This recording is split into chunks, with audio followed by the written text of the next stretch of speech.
why do they even have them on there to begin with? I mean, I know damn well they're not going to the racetrack with those stock cars, and they're not even functional. They're just put on there, and as soon as you tug on it, it's going to rip a bumper off or something because they're not actually properly attached. So what is the point? Greetings guys, and thank you for tuning into another video. Today I'm going to be talking about the stupidest car trends out there, in my opinion. So before you get too upset if one of these happens to be something that you are a fan of, this is just my personal opinion, so it doesn't mean that necessarily you have to be upset about it or offended about it. But in any case, I'm going to go through some of the stupid car trends that exist and why I think that they are dumb. First one that we're going to talk about might touch or rub off wrong on some people because we're going to be talking about stance and camber. So there is unfortunately a lot of people out there who get a little way too crazy with stance, slamming their cars, and camber in particular. And don't get me wrong, there is a place for all of that. Obviously, for example, on my Z, I have a bit of camber. I'm running -2 in the front, 1.5 in the back. However, what I'm specifically talking about is not the people who get a really nice stance or really nice camber on their car or are doing really good at eliminating the wheel gap. What I'm talking about is the people that go so stupidly crazy with it to the point that the car is not functional. Camber has a purpose. Negative camber, or especially if you're on a racetrack with high banks, is going to be very beneficial to you because it's going to keep you in those high-speed turns. It's going to keep your tire actually having more contact with the road, which is very beneficial. But when you are running -5, 10, 15 camber just for the heck of it so that you can show off the car for whatever reason, thinking that is cool, it just makes the car not functional. You're creating a lot of other problems, in my opinion, to the suspension. You're putting components, you're stressing components on the car, particularly with the drivetrain, the axles, and so forth. And in my personal opinion, it just becomes dumb and stupid when it is done to a particular problematic extent, if you will. My opinion. Second thing we're going to talk about, toe straps.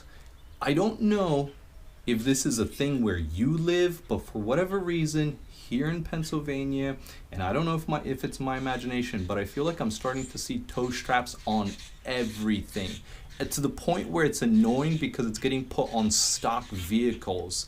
It's almost like one of those trends where when you graduate, you hang your tassel on your rear view mirror, or you put dice in the mirror, and it's like people are doing it, I feel like, just for the heck of doing it, not necessarily because they need it. So I'm seeing it on a ton of local stock Toyotas, Hondas. I'm seeing it honestly on stock Toyota Camrys and stock Civics, and it just rubs me the wrong way.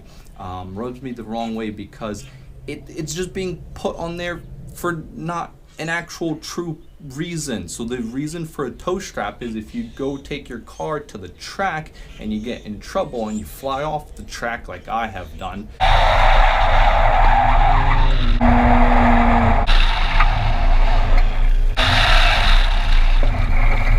And if you get stuck, for example, and you need somebody to obviously help you out, you need the toe straps / tow hooks in order to get you out of that situation. Now, these people are putting them on stock vehicles that I know very well are not actually going out onto the racetrack and racing with them with these stock vehicles. So what's the point of putting it? The other part that drives me crazy is that probably most of them are not even functional. They're being hung up somewhere or being put on a bumper or just fastened in a way just to have it, as opposed to it being functional. So as soon as you try to use it and pull on it, you're probably going to rip off some body parts, bumpers, and so forth. So that is another stupid trend that I personally I'm not feeling it. And that kind of reminds me a little bit, because of the functionality aspect of it, or rather lack of functionality aspect of it, of the number 3 thing on my list, which is actually stickers or decals. So this was huge in the beginning 2000s, especially with all the Fast and Furious movies, or the first one and the second one, particularly the second one. That movie had so many stickers and decals and neon on all the cars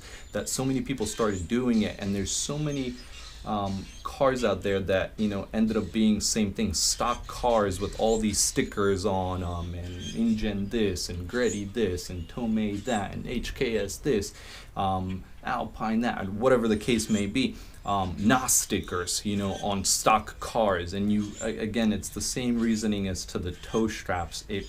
I don't like it personally, because I look at that and again, I look at the stock car and I'm like, you don't have those aftermarket parts on it. Why are you putting these stickers on it? Is it just to look cool? Why are you, you know, advertising brands for free on your stock vehicle? It just didn't vibe with me. Now, luckily, I feel like that particular car trend is actually kind of better now. I feel like we don't really see as much of that anymore. I think people grew up and realized that that's just stupid. And not to, you know, apart from stupid, call somebody a racer or a poser, but you know, you get a little bit of that vibe associated with that as well. So put stickers on your car, but make sure you're representing properly. If those stickers are in fact what you got under the hood or in your put in your car, great, that's awesome. Last on the list, and I think for me the stupidest one on the list, is the Carolina Squat. Have you heard of the Carolina Squat? If you haven't, maybe that's for the better. The Carolina Squat, as the name Carolina suggests, came out of South Carolina, and it's basically where a lot of people down there would take their truck and change the suspension, but basically raise the front and drop the rear, hence the name. I have no idea why this gained popularity, but it did. Now, the first time I saw it driving by, I couldn't even believe it. I was like, what am I seeing? What is going on here? And the reason I hate this in particular is because of the safety behind it. It is so stupid from a safety perspective to raise the front of your truck like that and squat the rear, because then your visibility is so limited. Your seat is pointing upward, you're looking to the sky, you have the hood in front of you limiting your view downward, so you literally do not see what's in front of you. Why would somebody do that? You know, it reminds me a little bit of the Fast and the Furious, again, back in the early 2000s, where people would be like laying their seat all the way down and driving almost literally laying down as if they're in bed laying down, yet driving a car. It was like completely not proper from a safety perspective. Now, luckily, the law basically has been cracking down on the Carolina Squat, because obviously they've realized this is a problem from a safety perspective. So we are seeing, I believe, less of that going on, or certainly I hope so. But anyways, that's the one that I think is kind of the stupidest one. Anyways, just a couple of quick little things to go over in terms of what I think. I hope you enjoyed this vlog style video of just sharing a little bit of my opinion on some of these car trends. And for fun, please comment down below and let me know what your particular car trend that you find stupid is. I'm curious to see what you guys find non-attractive in some of the car trends that are out there. Thank you so much for watching. Hope you enjoy the video, and I'll see you soon.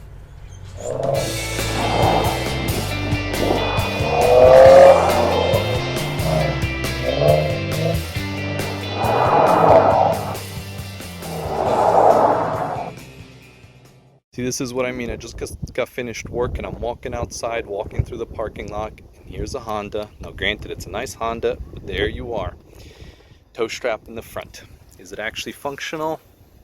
Nope. It's attached to the bumper. And yeah, so that's what I'm talking about.